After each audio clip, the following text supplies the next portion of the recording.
ওম শান্তি। এটা হলো সৃষ্টিচক্র ওয়ার্ল্ড ড্রামা হুইল।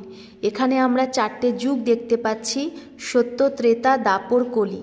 এই সত্য যুগে 1250 বছর, ত্রেতা, দাপর, কলি প্রত্যেকটা যুগের আয়ু 1250 বছর, অর্থাৎ এই সৃষ্টি 5000 বছরের, টোটাল 5000 বছরের।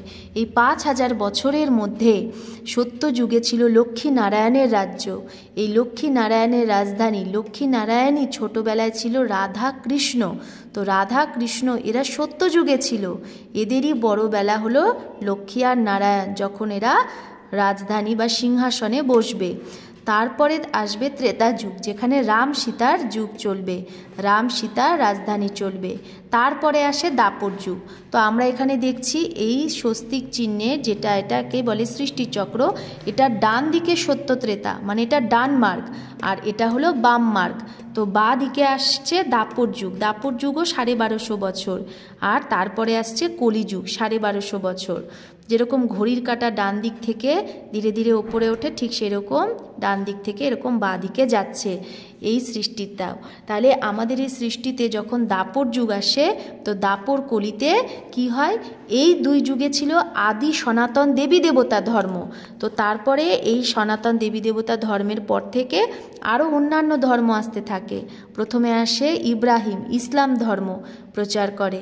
তার 250 বছর পর আসে গৌতম বুদ্ধ, তো বৌদ্ধ ধর্ম স্থাপন হয়। তার 250 বছর পর আসে যীশু খ্রিস্ট, তখন খ্রিস্টান ধর্ম স্থাপন হয়। তো এইভাবে করতে করতে এখন আমরা কোথায় পৌঁছে গেছি, কলিযুগের অন্তে, ঘড়ির কাঁটা। তো এখন নতুন করে এই নাটক আবার শুরু হবে। তো এখন কলিযুগের অন্ত আর সত্যযুগ আবার নতুন করে শুরু হবে। তো কলিযুগের অন্ত আর সত্যযুগের আদি, এই দুই যুগের মাঝখানের যে এখন সময়, সেটা হলো সঙ্গম যুগ। সঙ্গম মানে মিলনের যুগ, সঙ্গম মানে মাঝখানের যুগ, কলি আর সত্যের মাঝখানে। সঙ্গম মানে মিলনের যুগ, কল্যাণকারী যুগ।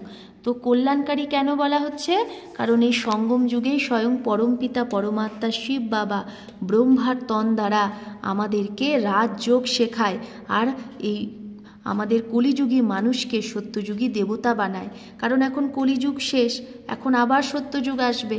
কিন্তু আমরা সত্যযুগে যাব কি করে, যতক্ষণ না সত্য জ্ঞান পাবো। তো সত্য জ্ঞান একমাত্র পরমপিতা পরমাত্মা শিবই দিতে পারে। তাই পরমপিতা পরমাত্মা শিব দ্বারাই এখন কি হচ্ছে, আদি দেব ব্রহ্মা দ্বারা সত্যযুগ স্থাপনা শিব বাবাই করছে। সত্যম শিবম সুন্দরম শিব, কারণ সেই সত্য জ্ঞান শোনায়। কি জ্ঞান শোনাচ্ছে, যে আমরা সবাইকে আত্মা, আমরা বডি না, শরীর না, আমরা হলাম আত্মা। আর আমাদের পিতা পরম পিতা পরমাত্মা নিরাকার শিব। যখন আমরা এই জ্ঞানটা জেনে যাব আর এই সৃষ্টি চক্রটা জেনে যাব, যে আমরা আত্মারাই প্রথমে সত্যযুগে ছিলাম, তারপরে ত্রেতায় এসেছি, তারপরে দাপরে, তারপরে কলিতে, এখন আমরা সঙ্গমে আছি। যখন পরমাত্মার সাথে মিলনের যুগ, কল্যাণকারী যুগ, এইটা যখন আমরা জেনে যাব, তখন আমরা বুঝতে পারবো এই নাটকটা 5000 বছর পর পর রিপিট হচ্ছে। যা হচ্ছে সেটা 5000 বছর আগেও হয়েছিল, আবার 5000 বছর পরেও ঠিক সেই সেম জিনিসই রিপিট হচ্ছে এবং হবে। তাই সৃষ্টি চক্র আমরা যদি জানি, তাহলে আমরা পুরো ওয়ার্ল্ডের হিস্ট্রি জিওগ্রাফি জানতে পারবো। ওম শান্তি।